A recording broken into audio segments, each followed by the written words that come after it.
UDA परिवार में आप सभी का स्वागत है। और आज हमारा टॉपिक होगा पुरस्कार एवं विजेता। ठीक है। बेसिकली पुरस्कार और विजेता से संबंधित जो भी क्वेश्चन आते हैं ज्यादातर तो करंट से होते हैं। ठीक है। बट हमें बेसिक चीजें पता होनी चाहिए, तो यहाँ पे जो टॉपिक है आज हमारा, यहाँ पे बेसिकली करंट अफेयर्स को रखते हुए सारे टॉपिक्स को धीरे धीरे कंप्लीट किया गया है। ठीक है। बेसिक नॉलेज हमारे पास पूरी की पूरी होनी चाहिए जो यहाँ पे दी गई है। ठीक है। इतना आप लोग ध्यान से कर लीजिए, आपका काम लगभग हो जाएगा। बाकी जो स्टैटिक पोर्शन हमारा टारगेट सीरीज चल रही है, टारगेट सीरीज के अंतर्गत जो क्वेश्चन कराए जाएंगे आपको वहां से चीजें कंप्लीट हो जाएंगी। ठीक है। तो इतना बना के चलिए, आप लोगों का काम हो जाएगा इतने में। तो आज हमारा टॉपिक जो चल रहा है पुरस्कार एवं विजेता, इसमें आगे बढ़ते हैं। आगे बढ़ने से पहले एक सामान्य जानकारी आप लोगों के लिए कि जिन लोगों ने इस चैनल को सब्सक्राइब नहीं किया है, शेयर नहीं किया है, लाइक नहीं किया, वो ज्यादा से ज्यादा इसको करें, और जिससे कि हमें एक मोटिवेशन मिल सके, हम ज्यादा से ज्यादा क्लासें आप लोगों के लिए ला सकें। ठीक है। आप लोगों के लिए बस इतना ही है कि अगर आप लोगों ने जो अभी ये चैनल है हमारा, अगर चैनल ग्रो करता है आगे और थोड़ा अच्छा होता है, तो हम इस पे टेस्ट, ठीक है, एक फुल लेंथ टेस्ट जारी करेंगे। और साथ ही साथ आपको इसके एवज में भी और भी कई सारी चीजें कराई जाएंगी। ठीक है। और जिन लोगों को क्विज ज्वाइन करना होता है, वो क्विज हमारे ग्रुप पे टेलीग्राम ग्रुप पे क्विज चलती है, वहां पे ज्वाइन करके रात के 9 बजे आप उससे क्विज से जुड़ सकते हैं। ठीक है। जो टॉपिक दिन में होता है उसको शाम को उसको हम एमसीक्यू के माध्यम से सॉल्व करते हैं, तो वहां पे आप जाके देख सकते हैं। ठीक है। तो चलिए अब स्टार्ट करते हैं आगे।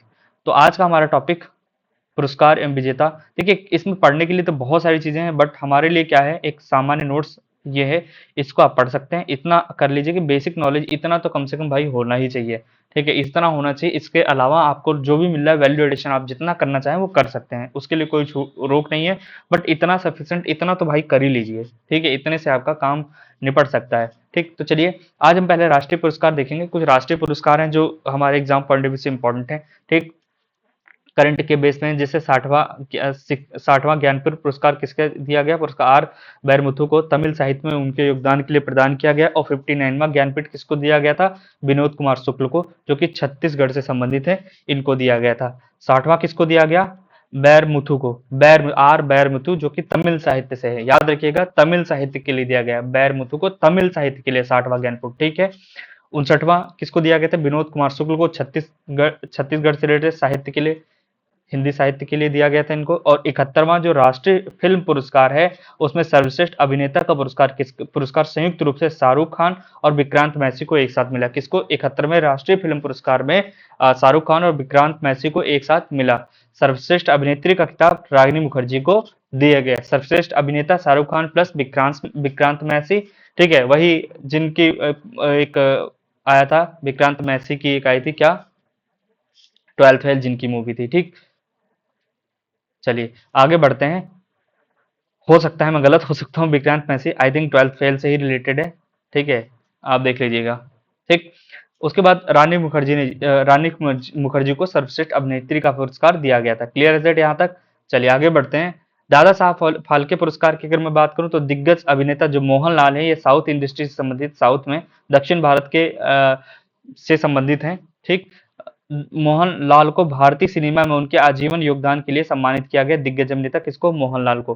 ठीक। लोकमान्य तिलक राष्ट्रीय पुरस्कार, राष्ट्रीय पुरस्कार भारत के राष्ट्रीय सुरक्षा सलाहकार अजीत डोभाल को प्रदान किया गया। तो आपको बताना चाहिए, लोकमान्य तिलक राष्ट्रीय पुरस्कार किसको दिया गया, अजीत डोभाल जी को। उसके बाद लता दीनानाथ मंगेशकर पुरस्कार 2026, तो ये भाई साहब किसको दिया गया, नोबल शांति जिनको मिला था, नोबल शांति का पुरस्कार कैलाश सत्यार्थी जी को ये दिया गया, लता दीनानाथ मंगेशकर पुरस्कार 2026। तो ये, अब इसके बाद हम कुछ पद्म पुरस्कार भी आगे हम देखेंगे, पद्म पुरस्कार, तो इसको यहीं पे छोड़ देते हैं। 2025 में 139 लोगों को पद्म पुरस्कार मिला था, ये छोड़ देते हैं, आगे देखेंगे। इसके अलावा कुछ अंतर्राष्ट्रीय पुरस्कार भी हैं। अंतर्राष्ट्रीय बुकर पुरस्कार के लिए 2025 में भारतीय मूल की कन्नड़ लेखिका भानु मुस्ताक को दिया गया। यह प्रतिष्ठित पुरस्कार इनको मिला था। किसको, भानु मुस्ताक को। 2025 में अंतर्राष्ट्रीय बुकर पुरस्कार 2025 किसको दिया गया, भानु मुस्ताक को। ठीक। एबल पुरस्कार 2025, जिसे गणित का नोबेल भी कहा जाता है, किसको, मसाकी काशीवारा को। गणितीय भौतिकी में उनके योगदान के लिए दिया गया। किसको, मसाकी काशीवारा को। किसके लिए, एबल पुरस्कार 2025 के लिए। ठीक। 97वां जो ऑस्कर दिया गया 2025 का, ये सर्वश्रेष्ठ फिल्म पुरस्कार जो रहा है, मतलब जब सर्वश्रेष्ठ फिल्म रही है ऑस्कर के लिए, वो अनोरा को मिला। और इसके निर्देशक शॉन बेकर को सर्वश्रेष्ठ निर्देशक चुना गया। तो सर्वश्रेष्ठ निर्देशक ऑस्कर में किसको चुना गया? शॉन बेकर को। ठीक है। प्रिज्जर वास्तुकला, ये जो प्रिज्जर पुरस्कार होता है वास्तुकला से यानी आर्किटेक्चर से संबंधित है। 2025 चीन के वास्तुकार ल्यूजी याकुन को वास्तुकला के इस शीर्ष सम्मान से नवाजा गया। किसको? प्रिज्जर पुरस्कार के लिए। ठीक, ल्यूजी याकुन को। यूरोपीय संघ का सखारोव मानवाधिकार पुरस्कार किसे दिया गया? यूरोपीय संघ का सखारोव मानवाधिकार पुरस्कार संयुक्त रूप से आंद्रेज पोजोबुत और मिजिया ग्लोबली को दिया गया। ठीक है, थोड़ा नाम आप लोग ध्यान दीजिए, पढ़ लीजिएगा इसको। मिजिया आम आम ग्लोबली आमा ग्लोबली। ठीक है, मिजिया आमा ग्लोबली को दिया गया। किसके लिए? सुखारो मानवाधिकार पुरस्कार यूरोपीय संघ द्वारा। उसके बाद मिस वर्ल्ड 2025 की जो विजेता रही है थाईलैंड की ओपल सुजाता चोगस्तरी का ये खिताब दिया गया। तो ये 2025 कुछ न्यूज थे जो एग्जाम में पूछे जाते हैं आपके। ठीक है, तो ये भी आपको ध्यान रखना है। आसपास की चीजें तो ध्यान रखते ही चलते हैं। कुछ स्पेशल यूपी विशेष हैं। क्या है? राष्ट्रीय पंचायत पुरस्कार यूपी उत्तर प्रदेश की पंचायतों को विभिन्न श्रेणियों जैसे सतत विकास, सुशासन में उत्कृष्ट प्रदर्शन के लिए ये पुरस्कार राष्ट्रीय पंचायत पुरस्कार दिया गया है। ठीक है। स्वच्छ सर्वेक्षण पुरस्कार उत्तर प्रदेश के प्रमुख शहरों जैसे वाराणसी, प्रयागराज, गंगा टाउन और स्वच्छता रैंकिंग में शीर्ष स्थान इनको दिए गए। तो ये भी आपको पता होना चाहिए। उसके बाद हम जाते हैं भारत के नागरिक पुरस्कार, सिविलियन अवार्ड ऑफ इंडिया। अगर मैं बात करूं तो ये सिविलियन जो पुरस्कार है इसको 2 जनवरी 1954 को स्टैब्लिश किया गया था या स्टार्ट किया गया था। किसके द्वारा? भारत के राष्ट्रपति, तत्कालीन राष्ट्रपति डॉक्टर राजेंद्र प्रसाद द्वारा इसकी शुरुआत हुई थी। ठीक है। पद्म पुरस्कार को क्लासिफिकेशन देखा जाए यानी वर्गीकरण देखा जाए तो भैया शुरू में इसको भारत रत्न और पद्म विभूषण नाम से, दो ही नाम से दिया जाता था। ठीक, शुरुआत में केवल दो ही नागरिक पुरस्कार थे, एक भारत रत्न था और दूसरा पद्म विभूषण था। ठीक है। शुरुआत में पद्म विभूषण को 3 श्रेणियों में बांटा गया था, पहला वर्ग, दूसरा वर्ग, तीसरा वर्ग। ऐसे नहीं था कि आजकल जो दिया जाता है पद्म भूषण, जैसे पद्म विभूषण, पद्म श्री और ये पद्म भूषण, ये 3 भागों में डिवाइड किया गया है वर्तमान में। ऐसा पहले नहीं था। पहले क्या था? पहला वर्ग, दूसरा वर्ग, तीसरा वर्ग था और सिर्फ पद्म विभूषण एक पुरस्कार होता था। ठीक। 8 जनवरी 1955 को एक अधिसूचना के जरिए इसका नाम बदलकर पद्म विभूषण, पद्म भूषण और पद्म श्री कर दिया गया। वर्तमान में वरीयता के आधार पर इसका क्रम क्या है? सबसे पहले भारत रत्न सर्वोच्च नागरिक पुरस्कार है, सिविलियन अवार्ड है, ये याद रखिएगा, सिविलियन अवार्ड है। और दूसरा पद्म विभूषण और तीसरा पद्म भूषण, चौथा पद्म श्री। तो 4 आपको, यानी सबसे निचला जो चौथे नंबर का है, अगर आपसे पूछा जाए कि भारत में कितने सिविलियन अवार्ड हैं तो 4 हैं। कौन? भारत रत्न, पद्म विभूषण, पद्म भूषण, पद्म श्री। ये सीरियल वाइज लगे हुए हैं यानी ऊपर से इनका क्रम ऊपर से नीचे की तरफ यही है। सबसे सर्वोच्च नागरिक पुरस्कार भारत रत्न और इनमें सबसे निचला कौन है? पद्म श्री, चौथा सर्वोच्च पुरस्कार है। ठीक हो गया। अब प्रथम विजेता अगर मैं देखा जाए, और परीक्षा में अक्सर ऐसे ही विजेताओं के नाम पूछे आते हैं वैसे। ठीक है, वैसे इतना सब तो हम याद नहीं कर सकते हैं, जिसको लिस्ट चाहिए वो गूगल करके देख लेगा, बट इतना आपको कम से कम पता होना चाहिए। ठीक है। तो भैया 1954 में सबसे पहले 3 व्यक्तियों को दिया गया था। क्या, कौन कौन से व्यक्ति थे वो? सबसे पहले सर्वपल्ली राधाकृष्णन जी को दिया गया था, भारत के पहले उपराष्ट्रपति थे। क्या थे? इनको भारत रत्न दिया गया था, याद रखिएगा। सबसे पहले 1954 में पहले 3 व्यक्तियों को भारत रत्न दिया गया था, सर्वपल्ली राधाकृष्णन और दूसरा चक्रवर्ती सी राजगोपालाचारी। ये कौन थे? ये भाई साहब आपको पता है कि जब देश आजाद हुआ था तो देश के पहले गवर्नर जनरल थे। देश के पहले गवर्नर, देश के मतलब, देश का मतलब प्रथम भारतीय गवर्नर जनरल सी राजगोपालाचारी थे। उसके बाद गवर्नर का पद खत्म करके क्या पद आ गया था? राष्ट्रपति का पद आ गया था। क्या आ गया था? राष्ट्रपति का पद आ गया था। ठीक है। तो प्रथम राष्ट्रपति कौन बने थे? डॉक्टर राजेंद्र प्रसाद प्रथम राष्ट्रपति बने थे। क्लियर है सर? ठीक। और साथ में डॉक्टर सीवी रमन जो कि एक वैज्ञानिक थे, इनको भी ये नोबेल पुरस्कार विजेता भी थे, इनको क्या दिया गया? भारत रत्न दिया गया। तो आपको 3 नाम तो भैया किसी भी तरह याद होना चाहिए, कृष्ण गोपाल रमन। ठीक है, ये नहीं लग रहा कि भगवान के नाम है तीनों, कृष्ण गोपाल रमन। ठीक, रमन होता तो और अच्छा होता। डॉक्टर सर्वपल्ली राधाकृष्णन, चक्रवर्ती राजगोपालाचारी, डॉक्टर सीवी रमन। तो इतना आपको पता होना चाहिए। ठीक हो गया इतना। चलिए आगे बढ़ते हैं। पद्म विभूषण अगर मैं बात करूं, प्रथम विजेता सत्येंद्र नाथ बोस, नंदलाल बोस, जाकिर हुसैन, बाला साहेब गंगाधर, खेर, जिग्मे दोरजी वांगचू और वी के कृष्ण मेनन थे। इतने आपको याद ना ज्यादा हो तो सत्येंद्र नाथ बोस को, नंदलाल बोस और जाकिर हुसैन, कम से कम ये तो तीनों याद करने चाहिए। वैसे प्रथम जो प्रथम ये पद्म विभूषण जो दिया गया था भाई, ये सारे नाम अगर आपको याद हो जाए तो बहुत अच्छी बात है। ठीक हो गया, बहुत अच्छी बात है, आप इसको देख लीजिएगा एक दो बार। ठीक, तो मैंने आपको भारत रत्न बता दिया, पद्म विभूषण बता दिया, पद्म श्री, क्योंकि पद्म श्री और पद्म भूषण अभी दिया ही नहीं जा रहा था।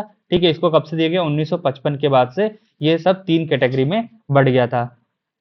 अब खास बात क्या है, देखिए इन पुरस्कारों में चाहे भारत रत्न और पद्म पुरस्कार, इसमें पैसा नहीं दिया जाता है। ये कहो कि भैया भारत रत्न मिल जाए तो पैसा देंगे, नहीं भैया, पैसा नहीं मिलता है। क्या मिलता है, कुछ नहीं मिलता है पैसा।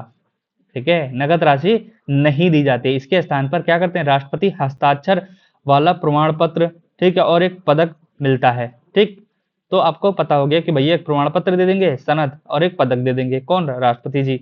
तो भैया मिल गया आपको क्या, नागरिक पुरस्कार। अब देखो फायदा क्या है, फायदा ये है कि भैया एक भारत का सर्वोच्च नागरिक पुरस्कार है। दूसरा फायदा, आप कहीं भी ट्रेवल करेंगे उसमें आपको छूट मिलेगी, चाहे एयर ट्रेवल हो चाहे रेल ट्रेवल हो, आप उसमें छूट मिलेगी। और भी कई सारी सुविधाएं आपको प्रदान की जाती हैं इसके थ्रू। ऐसा नहीं कि कोई फायदा नहीं है, भैया एक अवार्ड मिल गया, ये एक पदक मिल गया, एक अवार्ड मिल गया, एक प्रमाण पत्र मिल गया, उसको लेके घूम रहे हैं, नहीं भाई, उसके लिए भी कई सारी चीजें हैं। ठीक है, एक राष्ट्रीय स्तर पर आपका सम्मान होता है, इससे बड़ी क्या बात है आपके लिए। पैसा नहीं मिला तो क्या हो गया, सम्मान तो हुआ ना। सबसे बड़ी क्या चीज है, सम्मान ही है। तो सम्मान हमको राष्ट्रीय स्तर पर दे गया, अवार्ड यानी हाईएस्ट सिविलियन अवार्ड दे, क्या बात है भाई। ठीक, अब इसका सबसे इंपॉर्टेंट क्या है कि बाद में क्या हुआ, कुछ लोगों को सबको जो मिला ये अपने नाम के आगे लगा लगा के घूमने लगे। ठीक है, तो भारतीय संविधान का अनुच्छेद 18 बाद में ये बोला गया कि भैया उपाधियों का अंत जिसमें 18 फर्स्ट में उपाधियों के अंत के नाम के बोला गया है। ठीक है, तहत विजेता इन पुरस्कारों का उपयोग अपने नाम के आगे सरनेम या टाइटल के रूप में नहीं कर सकता। अब जैसे किसी भी व्यक्ति को मान लीजिए गोपाल जी को मिल गया, और गोपाल जी को मिल गया, ये अपने नाम के आगे नेम प्लेट लगवा दिया कि भारत रत्न विजेता गोपाल जी। ठीक है, या अपने गोपाल जी भारत रत्न विजेता। एक अपना एक स्टैंडर्ड दिखाने के लिए या फिर अपनी एक पावर दिखाने के लिए लोग क्या करते थे, अपने नाम के आगे यूज करने लगे। बाद में बोला गवर्नमेंट ने एक ये सब चीजें आई, तो भैया आर्टिकल 18, और एक चीज आपको पता होना चाहिए कि जो संविधान का आर्टिकल 18 है वो उपाधियों के अंत की बात करता है। अब तो भैया सब उपाधि लगा के घूमने लगे। तो फिर बाद में कहा गया कि ये क्या है, उपाधि नहीं है, ये क्या है, पुरस्कार है। क्या है, पुरस्कार है। इसी के तहत क्या हुआ, विजेता इन पुरस्कारों का अपने नाम के आगे सरनेम या टाइटल के रूप में प्रयोग नहीं कर सकते हैं। ठीक है, तो आपको इतना पता होना चाहिए। ऐसा नहीं कि कहीं भी सरकारी कागजात उसमें अपना नाम लगाए घूम रहे हैं भैया भारत रत्न विजेता, ऐसा नहीं।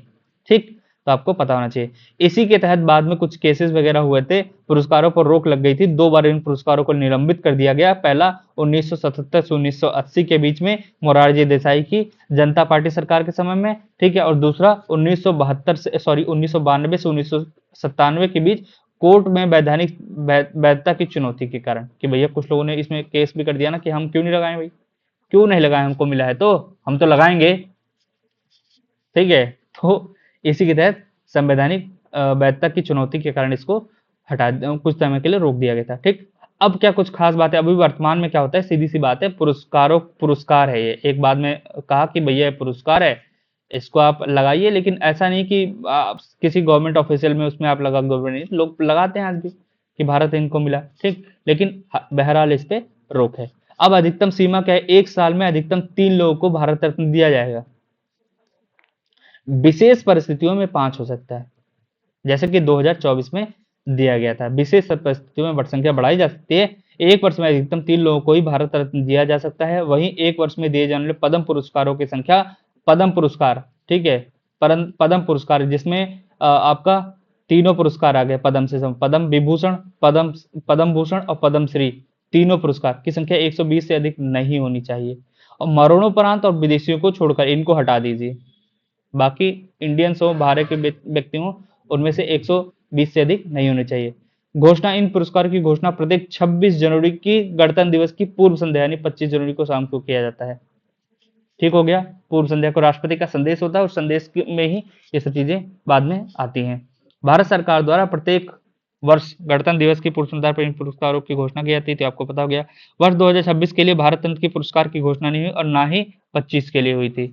24 और 25 सॉरी 26, 25 और 26 में सर्वोच्च नागरिक पुरस्कार जो है भारत रत्न नहीं दिया गया। तो भैया 24 में दिया गया था, कब? अगर मैं भारत रत्न की बात करूं 1954 तक, 54 से में इस पुरस्कार की शुरुआत से लेकर अब तक कुल 53 लोगों को भारत रत्न दिया जा चुका। अब ऐसा नहीं कि हर साल नहीं दिया जाएगा, सरकार डिसाइड करेगी कब देना है कब नहीं देना है। एक साल में 3 लोग, बहुत विशेष परिस्थितियों में संख्या अधिक हो सकती है, और अभी तक 53 लोगों को ही भारत रत्न दिया गया है। ठीक है, और सबसे नवीनतम 2024 में आखिरी बार 5 विभूतियों को एक साथ दिया गया था, जो इतिहास में एक वर्ष में दी जाने वाली सबसे बड़ी संख्या है। सामान्यतः एक वर्ष में कितने लोगों को? 3 लोगों को दिया जाता है। ठीक हो गया। 24 के विजेता कौन कौन है? एक सबसे पहले कर्पूरी ठाकुर, मरणोपरांत बिहार के पूर्व मुख्यमंत्री, जिन्हें जननायक कहा जाता है। एग्जाम पॉइंट ऑफ व्यू से इंपॉर्टेंट है, बीपीएससी के लिए अगर कोई एग्जाम दे रहा है और इसको देखेगा तो समझ लीजिएगा। ठीक है, कर्पूरी ठाकुर जी मरणोपरांत दिया गया, बिहार से थे। उसके बाद, और सबसे पता है क्या, आजकल एग्जाम में ऐसा नहीं आता है, एग्जाम में क्या ट्रैप करता है कि भैया क्षेत्र बताइए, बताइए क्षेत्र। 2024 में क्या दिया गया आपको? ये दिया गया, भारत रत्न दिया गया श्री कर्पूरी ठाकुर जी को मरणोपरांत। इन्होंने किस क्षेत्र में अपना योगदान दिया था? बस बैठे हैं वहां पे, को समझ में नहीं आ रहा क्या करें। यार पढ़ा था हमने, नोबेल तो मिला था, 24 भी याद हो गया, सब कुछ चल रहा है दिमाग में, सारी चीजें चल रही हैं, यही नहीं याद आ रहा कि भैया थे क्या। बहुत दुविधा हो जाएगी ना तब एग्जाम में, सोचो ऐसा हालात हो जाए एग्जाम में बैठे बैठे तो। ठीक, तो भैया कुछ नहीं, आपको ये चीज जरूर याद करनी है, क्या? समाज सेवा। बिहार से भैया समाज सेवा करेंगे। ठीक, तो सामाजिक न्याय के क्षेत्र में इनको दिया गया। अब भाई लाल कृष्ण आडवाणी जी हैं, इनको भी दिया गया। भारत के पूर्व उप प्रधानमंत्री और वरिष्ठ जन नेता, इनको भी समाज सेवा के तौर पे दिया गया, ये भी समझ लीजिए। और तीसरा है चौधरी चरण सिंह, ये मरणोपरांत इनको भी दिया गया। भारत के पूर्व प्रधानमंत्री और किसानों के मसीहा चौधरी चरण सिंह। और चौथा पीवी नरसिम्हा राव, मरणोपरांत इनको दिया गया। भारत के पूर्व प्रधानमंत्री, जिन्हें भारतीय आर्थिक सुधारों का जनक कहा जाता है, पीवी नरसिम्हा राव जी को। उसके बाद एक और व्यक्ति हैं डॉक्टर एम एस स्वामीनाथन, इनको भी मरणोपरांत दिया गया, प्रख्यात वैज्ञानिक और भारत में हरित क्रांति के जनक। तो आप एक चीज देखेंगे, लाल कृष्ण आडवाणी को छोड़कर जो भी दिया गया, कर्पूरी ठाकुर जी को जो कि सामाजिक न्याय से संबंधित हैं, चौधरी चरण सिंह को ये भी सामाजिक न्याय से संबंधित ही थे, मरणोपरांत। पीवी नरसिम्हा राव, ये भी मरणोपरांत इनको भी दिया गया, इनको भारतीय आर्थिक सुधारों के लिए दिया गया था। और डॉक्टर स्वामीनाथन, जो भारत में कृषि वैज्ञानिक और भारत में हरित क्रांति के जनक थे, इनको भी दिया गया था। आपको याद हो गया होगा, आई होप। आंख बंद करके एक बार इसको एनालाइज विजुलाइज कीजिए, आपको क्लियर चीजें हो गई।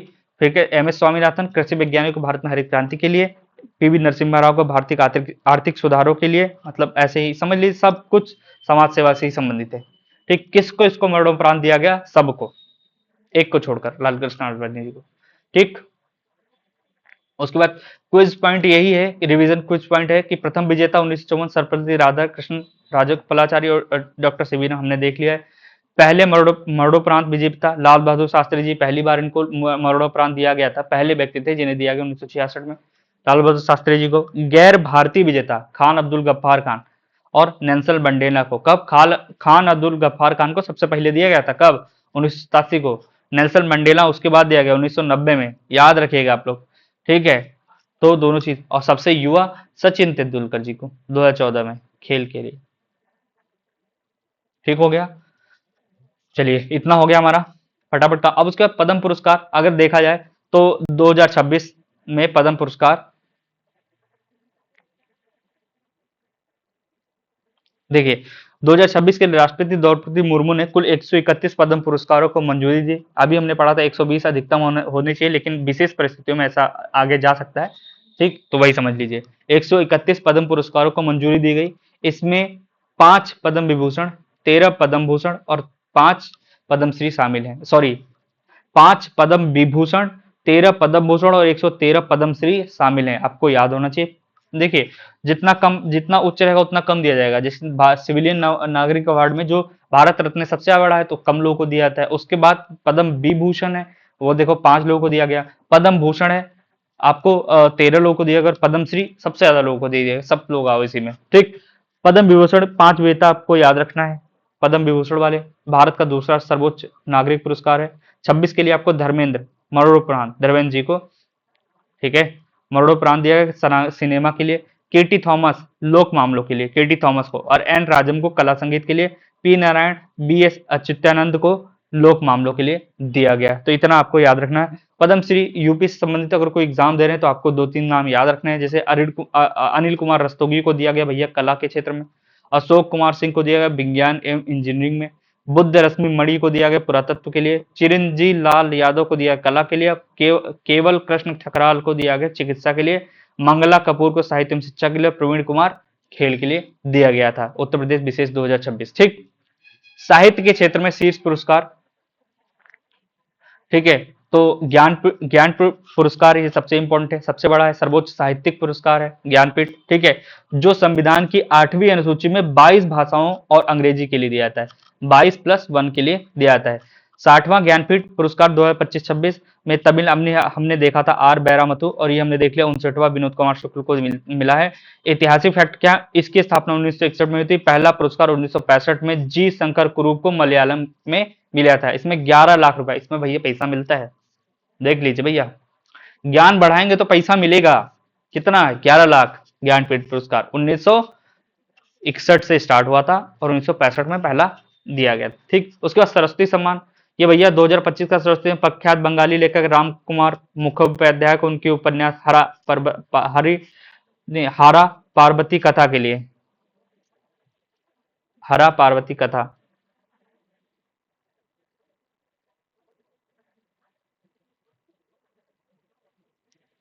ठीक है। उसके बाद हम आते हैं, इसकी शुरुआत अगर देखा है तो 1991 के बिरला फाउंडेशन द्वारा किया गया था, और इसमें 15 लाख मिलते हैं भैया, इसमें तो और ज्यादा मिलते हैं यार, ठीक है। तो आप अपने हिसाब से डिसाइड कर लेना आपको क्या लेना है। शांति और सामाजिक सेवा पुरस्कार अगर देखा जाए तो भैया कौन कौन से हैं, गांधी शांति पुरस्कार है, ठीक है, इसमें अंतर्राष्ट्रीय पुरस्कार भारत सरकार द्वारा सामाजिक और आर्थिक राजनीतिक परिवर्तन लाने वाले व्यक्तियों को दिया जाता है, व्यक्ति और संस्था दोनों हैं इसमें, ठीक है। पुरस्कार राशि इसके 1 करोड़ रुपए की नगद राशि जाती है भैया, बहुत ज्यादा मिलता है भैया, ठीक है। शांति करेंगे तो आपको 1 करोड़ रुपए दिए जाएंगे, ठीक है। और ये हो गया इंदिरा गांधी शांति निशस्त्रीकरण और विकास पुरस्कार 2025, मोजाम्बिक की मानवाधिकार कार्यकर्ता ग्रेसा मासेल को इस प्रतिष्ठित पुरस्कार के लिए चुना गया, ठीक है, ठीक है। यहां तक हो गया, चलो आगे बढ़ते हैं हम थोड़ा, सिनेमा और कला के क्षेत्र में कुछ देख लेते हैं। जैसे दादा साहब फाल्के पुरस्कार दिया था सिनेमा के क्षेत्र में, ये सबसे बड़ा पुरस्कार है सिनेमा के क्षेत्र में, दादा साहब फाल्के पुरस्कार, ये हमने देख लिया, मोहनलाल को उनके लाइफ टाइम अचीवमेंट के लिए, योगदान के लिए दिया गया था। इसकी शुरुआत 1969 में हुई थी, ठीक है। पहली विजेता जो थी देविकी रानी जी थी, देविकी रानी जी 1969 में पहली विजेता थी देविकी रानी। तो दादा साहब फाल्के पुरस्कार की स्टार्टिंग कब हुई थी, 1969 ईस्वी में, ठीक है। उसके बाद 71वें राष्ट्रीय पुरस्कार जो दिया गया, फिर राष्ट्रीय फिल्म पुरस्कार किसको दिया गया, किसको दिया गया आपको, अट्टम के लिए, सर्वश्रेष्ठ फिल्म अट्टम के लिए, जो मलयालम फिल्म है, और हमने सर्वश्रेष्ठ अभिनेता को भी हमने देख लिया था, और विक्रांत, शाहरुख खान और विक्रांत मैसी को संयुक्त रूप से अभिनेत्री रानी मुखर्जी हमने ऑलरेडी देख लिया था, ठीक। उसके बाद अंतर्राष्ट्रीय बुकर पुरस्कार, ये भी हमने देख लिया, ये सब शॉर्ट फॉर्म में लिखा हुआ है, आप इसको यहाँ से पढ़ सकते हैं, अनोरा, ये सब चीजें हमने देख लिया था, देख लिया है, ठीक। उसके बाद उत्तर प्रदेश विशेष के लिए मिस वर्ल्ड भी हमने देख लिया था। उत्तर प्रदेश विशेष के लिए अगर देखा जाए, लक्ष्मण पुरस्कार और रानी लक्ष्मीबाई पुरस्कार, यह उत्तर प्रदेश सरकार द्वारा राज्य के उत्कृष्ट खिलाड़ियों पुरुष और महिला को दिया जाने वाला सर्वोच्च खेल पुरस्कार है। भारत भारती सम्मान उत्तर प्रदेश की हिंदी संस्थान का सर्वोच्च साहित्यिक सम्मान है, जो हिंदी साहित्य में बहुमूल्य योगदान के लिए दिया जाता है। तो इतना इनफ है, दैट्स ऑल, ठीक है। इसके बाद आप लोगों को सिर्फ करंट बेस्ड चीजें पढ़ लीजिए, इनफ काम हो जाएगा यार, इतना पढ़ लीजिए, कम से कम इतना तो हमें पता ही होना चाहिए, ठीक है। थैंक यू सो मच, जय हिंद, जय भारत, बाय।